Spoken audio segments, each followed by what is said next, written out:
A ver, cuando vos te planteás, como se planteó la Argentina y el gobierno del presidente Milei, un plan que te saque de los problemas más serios que tenía el país, la inflación, la descapitalización, la deuda brutal y el manejo que tenías con importaciones, exportaciones, el ruido total, los acampes en la calle, es decir, orden económico, orden también en la calle, y empezás a salir de esa situación y de golpe, bueno, tenés una serie de demandas inmaduras, porque las demandas razonables que vos podés tener en el Parlamento son aquellas que tienen una base, que tienen la base en el presupuesto, en los gastos posibles que tiene que llevar adelante el gobierno, que es además quien administra el presupuesto, no es el Congreso quien administra el presupuesto. Entonces, comenzó a haber un montón de proyectos que generaron un ruido. Entonces, nosotros hoy en día decimos, por un lado tenés un pasado al que no queremos volver, la sociedad no quiere volver, tenemos un presente que tiene, es doloroso, que tiene esfuerzo, pero el esfuerzo, como está enmarcado en un plan de estabilidad, en un plan con fundamentos sólidos, es un esfuerzo que vale la pena. No es un esfuerzo que tirás a la basura. No es el esfuerzo de que hoy me esfuerzo y mañana voy a ser más pobre. No, es un esfuerzo para la prosperidad. Entonces, retomar ese camino, retomar claramente esa mirada, darle valor a las alianzas que ha hecho la Libertad Avanza. Vos recién hablabas de la Libertad Avanza. Nosotros somos candidatos de la Libertad Avanza y el PRO en la Ciudad de Buenos Aires. Tenemos y también el Partido Demócrata, pero digamos como fundamento importante tenemos una base más amplia, que también eso hay que darle valor. Y después, muchas veces, en los diálogos que vos tenés, se esconde algo que yo lo vengo diciendo hace muchos años, que es un diálogo para estancarte. Pero si vos no lo planteás con buenas formas, terminás generando la discusión sobre el diálogo abstracto y no sobre lo que realmente estás discutiendo. ¿Queremos reforma laboral o no queremos? ¿Queremos reforma impositiva o no queremos? ¿Queremos que las provincias y los municipios tengan menos impuestos, o cada vez que la nación baja un impuesto lo sube una provincia? Entonces, son todos debates que nosotros tenemos que hacer, y que te llevan a decir, sí, la verdad es que estos meses fueron meses difíciles, son meses difíciles porque un plan de estabilización es difícil, y además en un país con bajos ingresos. Vos tenés planes de estabilización en Portugal, en España, tenés planes de estabilización en Israel, ahora en Grecia, con ingresos más altos que la Argentina. ¿Pero qué lo desestabilizó? Bueno, yo creo que, digamos, esta idea, esta realidad de demandas inmaduras, bueno, votamos un proyecto para generar más gasto, sin discutirlo, porque nosotros ahora lo estamos discutiendo. Fíjate lo que dijo el presidente en la cadena el lunes. ¿Qué dice el presidente el lunes? Dice: se pueden contemplar todos los temas, se pueden contemplar un aumento en jubilaciones de 4.8, se pueden contemplar aumentos en pensiones, pero se pueden contemplar en la medida en que vos lo metas en un presupuesto y que sepas que eso va a estar financiado. No va a ser emisión, no va a ser más inflación, no va a ser volver para atrás, no va a ser más deuda. Va a ser, digamos, la decisión madura de un parlamento que dice: yo financio esto y voy a tener que resignar otras realidades. Pero o ese si es no, el cambio del presidente después del mensaje de las urnas. Sin duda. ¿Cierto? Es un cambio notorio. Porque sí, es un cambio. Ese planteo no lo hacía antes. Sí, es un cambio importante, porque quizás cuando no se votó el presupuesto del año pasado, que en las discusiones parlamentarias el presupuesto había dejado de ser un presupuesto razonable. Tenía 4 puntos arriba. Entonces te ibas a la inflación. Entonces, eso no se discutió. Y yo creo que nos tapamos mucho con los malos modales, nos tapamos mucho con, digamos, cuando lo que había que hacer resaltar eran las ideas. Creo que el gobierno, no solo el presidente, estamos ahora en claro que acá hay que defender a rajatablas el proyecto económico, el proyecto de orden que tiene el país, el proyecto de simplificación de la vida de la gente, y lo tiene que hacer con ideas y no con insultos. Patricia, hoy en un rato va a empezar la sesión en la Cámara de Diputados. Se espera una marcha masiva, tanto la gente que moviliza por el Garrahan como por universidades. ¿Cuál es el protocolo de seguridad pensado para esta tarde en este contexto? A ver, nosotros en marchas masivas, veremos qué masividad tiene, lo que hacemos es fundamentalmente cuidar las instituciones. Cuidar el Congreso, cuidar la Plaza de Mayo, pero, digamos, cuando una marcha es masiva, la marcha fluye. Esperemos que sea masiva y tranquila, porque si en un determinado momento se pasa de la masividad a la violencia, ahí vos tenés que actuar. Esperemos que no sea así, no es el mensaje que están dando los distintos actores que van a la marcha. Por otro lado, a ver, si va Kicillof, es evidente que la marcha acompaña un intento que está llevando adelante el kirchnerismo de generar la hegemonía política en la Argentina. Porque va a la marcha Kicillof, no, sí, no es que... Va, nos confirmaron recién que va. Sí, va, yo lo escuché, ayer. Entonces, nosotros vamos a cuidar el Congreso, que nadie le tire una piedra al Congreso, que nadie agreda. Pero hasta ahora vamos a estar... Si ellos están tranquilos, nosotros estamos tranquilos. Pargossi, ¿cómo, para sumarlo a la conversación también, sí, cómo vive este escenario de que la carrera electoral cambió de tono? Claro. A partir de que... Porque los que vamos leyendo humildemente el escenario es que la Libertad Avanza tenía un ímpetu, con mucho apoyo de sectores populares incluso, y de repente hay un cambio de aire notable. ¿Cómo lo vive una de las personas elegidas por el presidente para representar en el Congreso de Libertad Avanza? Bueno, en realidad el cambio de aire notable yo no lo percibo en la gente. Por supuesto, tenemos que dividir siempre dos realidades. Una es la realidad del microclima en el que uno se mueve, sí, en el caso del periodismo, el periodismo, la abogacía, así sucesivamente, y otro... lo que se puede percibir, que también es imperfecto, lo que se puede percibir... Lo que pasa es que ahora hay un elemento para esa percepción, que es que en la provincia de Buenos Aires hubo una elección, sí, en la que perdió contundentemente el gobierno. ¿Puedo redondear? Sí. Lo que se puede percibir cuando uno camina por la calle. La provincia de Buenos Aires a mí no me asombra por el simple motivo de que la provincia de Buenos Aires viene ganando el peronismo desde que tengo memoria, y mi memoria es bastante larga, con lo cual, en todo caso, estamos hablando de algunos puntos arriba, algunos puntos abajo, pero no que gane el peronismo en la provincia de Buenos Aires es una noticia. En realidad, noticia sería lo contrario. De hecho, desde 1983 hasta hoy, hubo solamente 2 gobernadores no peronistas, Armendáriz y Eugenio Vidal. Con lo cual, eso es variable, y además es variable dentro de cada provincia. Con lo cual, a nivel país, yo me reservo eso y me remito a las experiencias que hubo antes, las sorpresas electorales, y sobre todo algo que a mí siempre me apasionó viéndolo desde afuera, porque es la primera vez que voy a un cargo nacional. El festival de operetas que vivimos en la Argentina, desde como mínimo Ilia, está bien, a Ilia no lo viví, obviamente, bueno, era chico, pero cuando uno empieza a analizar los momentos previos a las elecciones, siempre hay operetas. ¿A qué le llamamos opereta?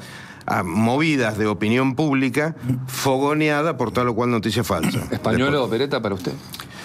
Mira, lo bueno del caso Españolo, porque hay que siempre buscar las cosas buenas, es que la justicia actuó rápido, lo cual es una noticia muy buena, porque la justicia no actuaba rápido, y cuando la justicia actúa rápido, quiere decir que el gobierno no está apretándola. Esto es muy importante remarcarlo, porque el mismo juez que para poner un ejemplo muy concreto y que me abarca personalmente, el mismo juez que ordenó allanamientos prácticamente de inmediato, yo pedí un allanamiento a Cristina Kirchner en el 2013 y todavía estoy esperando que lo provean. Estamos en el 2025, ¿correcto? Con lo cual, hay que ver el lado positivo de las cosas. A mí me encanta eso y me encanta, sobre todo, hacer un análisis comparativo. No nos olvidemos de cuando de Narváez era acusado de narcotraficante, Lilita de corrupta, el caso Maldonado, que sufrió Patricia en carne propia, que era contra Macri, el caso de Macri y las supuestas escuchas a su cuñado. Es decir, todo esto es interesante incorporarlo a la política porque uno baja el nivel de dramatismo. Yo entiendo que el nivel de dramatismo es algo que nos mantiene a todos despiertos. Lo que habría que esperar siguiendo esa línea, que es interesante, como pasó con Maldonado, que finalmente todos tuvimos la confirmación de que Maldonado se ahogó en el fondo del río Chubut, o que Macri finalmente fue absuelto, entiendo, por las escuchas, es que lo español o el andís va a quedar en la nada. No, ojalá que se investigue. No es que quede en la nada, que se investigue cuál es la verdad. No que quede en la nada. Eso es lo importante. Lo que pasa es que en su lectura ya hizo un daño muy grave a la credibilidad del gobierno, ¿no es cierto? No, yo honestamente creo que no. Son imputaciones, digamos, cuando uno hace análisis comparativos de tiempo, todo se relativiza. No sé si será algo que uno empieza a disfrutar con la edad, pero es relativizar esos momentos, es decir, ola de frío en invierno. No hay una ola de frío en invierno, es invierno. Y en una época preelectoral lo que hay es luchas preelectorales, con lo cual empiezan a volar mentiras, verdades. Lo que pasa es que en el medio apareció Fernando Cerimedo, que trabaja con el gobierno, y dijo, sí, este hombre Españolo me decía esto, exactamente lo mismo que dicen los audios. No, analizar el caso judicial es precisamente lo que no voy a hacer. En este momento el tema está en tribunales y mi preocupación es el 2030, el 2050, y no estoy pateando la pelota afuera. El tema es que si la agenda de una campaña pasa a ser lo que dijo o no dijo un señor Cerimedo, o Españolo o Mongo, estamos convirtiéndonos en un análisis judicial. Yo no quiero hacer un análisis judicial. ¿Y cuál es la agenda de la campaña?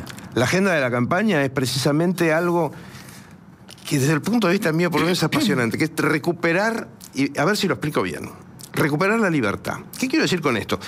Un ingeniero, yo trabajo mucho con ingenieros y a veces tienen cosas brillantes. Un ingeniero, que es en definitiva Sturzenegger, economista, él vio algo que de alguna forma yo lo venía sintiendo en el sistema legal argentino, que es que se militarizó. Me recibí abogado hace casi 50 años, lo vengo viendo hace tiempo el tema, no es de ayer. ¿Y en qué consiste la militarización del sistema legal argentino? Pasamos de una regla de oro, que es que todo lo que no está prohibido específicamente está permitido, a que todo lo que no está permitido está prohibido. Y voy a dar un ejemplo que pareciera no tener mucho que ver. Uno prácticamente apenas sale de un nivel, digamos, de ingresos bajos, tiene que vivir con un abogado y un contador al lado. ¿Por qué? Porque todo lo que uno hace está tocando alguna norma por ahí. Esto lo sufren ustedes, lo sufre un montón de gente, y está mal. ¿Y eso en dónde se encuentra? Se encuentra en el sistema legal, que está lleno de trámites, burocracias, prohibiciones. De hecho, tuve que hacer un trámite de transferencia automotor para un cliente el año pasado. Fui 4 veces. Ayer hablamos de eso mucho. Bueno, sí, 4 veces no lo lograba hacer. Al final me lo hicieron y les cuento esta anécdota que es graciosa. Me cruzo con 2 personas que me saludan por la calle y la mujer me dice, un matrimonio, y la mujer me dice, bueno, doctor, pero no se pongan tan nerviosos. ¿De qué? No, porque yo soy la directora del registro y usted estaba muy nervioso. ¿Cómo voy a estar nervioso 4 veces? No, pero igual no estaba completo, se lo completé yo. Por el amor de Dios. Le ahorró la quinta. Te hizo un favor. Me ahorró la quinta. Le ahorró la quinta. Eso no puede ser. Pareciera que esto no nos afecta a todos, sino solo a los abogados o los gestores. No puede ser. No, a los gestores los afecta bien. Claro, a ellos les da trabajo. Quería volver un momento a esto de la campaña y se lo pregunto a los dos. Bullrich hace poco dijo que estaría bueno sumar a Mauricio Macri. Les pregunto, ¿creen que Mauricio Macri sumaría en esta campaña? ¿Les gustaría que los acompañe en la campaña en la Ciudad de Buenos Aires? Digo, que participe. No, está sumado, ¿no? El PRO está sumado. Ayer... No. Voy de nuevo. Que Mauricio Macri camine con ustedes en la Ciudad de Buenos Aires. Está sumado. El PRO está sumado. Ayer hicimos una presentación de los candidatos de la ciudad con los 2 candidatos del PRO, que están Fernando Andrés y la candidata que va como candidata a diputada. Estamos pensando actividades también con el gobierno de la ciudad. Y también esperemos a ver que si Mauricio Macri, que ayer el PRO hizo una muy buena declaración respecto a lo que había sido el enfoque que estamos planteando respecto al presupuesto, qué significa. El presupuesto no es cualquier cosa, el presupuesto es tu línea durante un año y muchas veces durante más que un año.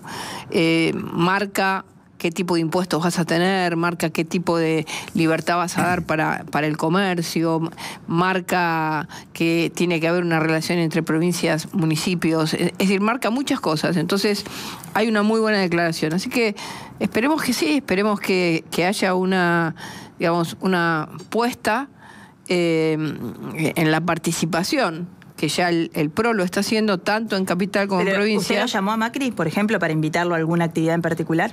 Bueno, eso son conversaciones privadas. Pero no me quiere contar si lo llamó, ¿no? No. No le pido que me cuente la conversación, solo si lo llamó. Si quiere le doy la clave de mi teléfono. Me encantaría, no tengo ningún problema. Sería muy feliz, pero Mauricio, ¿te venís acá al Bar de Flores que vamos a hacer la presentación de los candidatos? Ya estamos trabajando para que esta coalición en la ciudad de Buenos Aires tenga mucha visibilidad. Pero que no queda la sensación de cuando estábamos arrasando, a ver, gente del PRO, se tienen que pintar de violeta, Montenegro, acá tenés el buzo violeta, es la alianza, la Libertad Avanza, no hay amarillo en provincia, en la ciudad de Buenos Aires el amarillo no está, los principales candidatos son libertarios, sí, y ahora queda la sensación de, bueno, perdimos, Mauricio, vamos de nuevo. No es así. Nosotros, yo personalmente insistí mucho en la necesidad de una coalición con el PRO en la ciudad de Buenos Aires.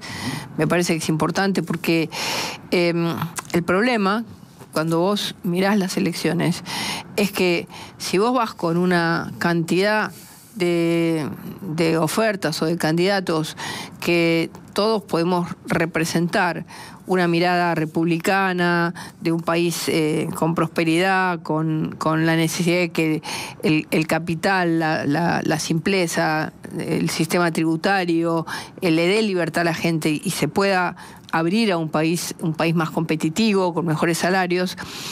Necesitas de todos los que piensan en base a estas ideas. Y esa dispersión, sin duda que ayuda al kirchnerismo. Entonces, es muy importante tratar de no dispersar. Y porque después vas a necesitar toda la fuerza en el Congreso. Porque a nosotros el Congreso se nos convirtió en una escribanía en contra del gobierno. Todos en contra, proyectos que te aumenta el presupuesto hoy, proyectos que te aumenta el presupuesto mañana, proyectos que te aumenta el presupuesto todos los días. Entonces, llega un momento en que vos decís, bueno, sí, a ver, todos los que tenemos ideas parecidas, además, sí. A ver, sí, hay muchos candidatos libertarios, pero nosotros venimos todos, muchos venimos del PRO, muchísimos venimos del PRO, somos, digamos, somos parte de esa... De una cultura republicana, de una cultura... entonces, esa necesidad de juntar fuerzas es importante, porque además le solucionás a la gente que por ahí dice, bueno, a mí me puede gustar un candidato, pero también sé que tengo que apoyar algo más importante que un solo candidato, que es un proyecto, que es un gobierno, ¿no? Que veo que otros lo quieren voltear. Entonces, en esa contradicción, si vos haces una buena unidad, le solucionás a la gente también, Patricia, la posibilidad de la opción. Decís, el Congreso se transformó en una escribanía que vota leyes para dinamitar el superávit fiscal. Leyes infantiles, leyes que lo que buscan es meterte un problema cuando el problema... A ver, el problema de la salud en la Argentina es serio. Sí. El problema de las jubilaciones en la Argentina es serio. El problema de la discapacidad en la Argentina es serio. Son temas que vos los tenés que ir solucionando en la medida en que vas solucionando la forma en que lo vas a hacer, sin que eso signifique que todo el edificio que construiste se te caiga y vuelvas a la inflación y vuelvas a tener que la plata en el bolsillo, no sabes cuánto llevas. ¿Cuánta plata llevabas cuando había inflación? No sabías cuánto duraba un precio de una cosa. Entonces, todo lo tenés que poder hacer sin tirar el árbol que sostiene el gran proyecto de estabilidad que tiene la Argentina. Yo comparto, de hecho, esa idea. Sin embargo, lo que te quería preguntar es si cuando ves leyes como la emergencia pediátrica del Garrahan, que presupuestariamente es muy insignificante, o el ajuste de los aranceles a la discapacidad, que presupuestariamente es realmente muy insignificante, y me consta que hasta para los que hacen las cuentas en el Ministerio de Economía eso es así, ¿no hubo también algo de mala praxis política en la gestión con el Congreso del Gobierno? Mira, yo creo que el Gobierno defendió una idea y el presidente el otro día la aclaró. Vos querés aumentar un gasto. Ningún gasto que vos aumentes es insignificante, porque la suma del 0,2, que después se proyecta al 0,6, y la suma del 0,6, eso te lleva al déficit. Te lleva al déficit. Entonces, lo que no es significante es que eso se vota con partida, con proyecto, y que el Congreso no es quien ejecuta el presupuesto. El Congreso no es... El Congreso tiene que votar un presupuesto y después lo ejecuta el Poder Ejecutivo. Entonces, acá de golpe el Congreso se convirtió en un poder más la suma del otro, más un ejecutivo. Entonces, ¿dónde está el republicanismo? Si vos concentrás en el Congreso dos poderes. Y de esa manera, a ver, que nosotros no teníamos otra herramienta, porque si reasignamos... la conversación o el diálogo político no les podrían haber evitado alguna de esas leyes. ¿Vos te crees que... Te lo pregunto. ¿Vos te crees que, digamos, cuando alguien se sienta con el objetivo de meterte un gasto que vos sabés que no vas a poder pagar a menos que se discuta en un presupuesto claro cómo lo vas a reasignar? Que es lo que tiene que hacer el Parlamento ahora. ¿Vos crees que ahí hay capacidad de diálogo o la oposición se convierte en una escribanía para tirarte piedras? Porque hubo más piedras adentro del Congreso que afuera.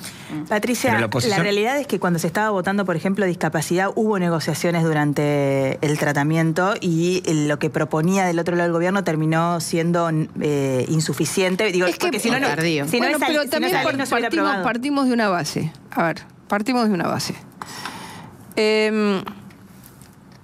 Todo aquel que tiene una discapacidad y que necesita una serie de, digamos, de medicamentos, de tratamientos, de empresas que lo lleven, digamos, de transporte, todo eso tiene que estar cubierto y bien cubierto.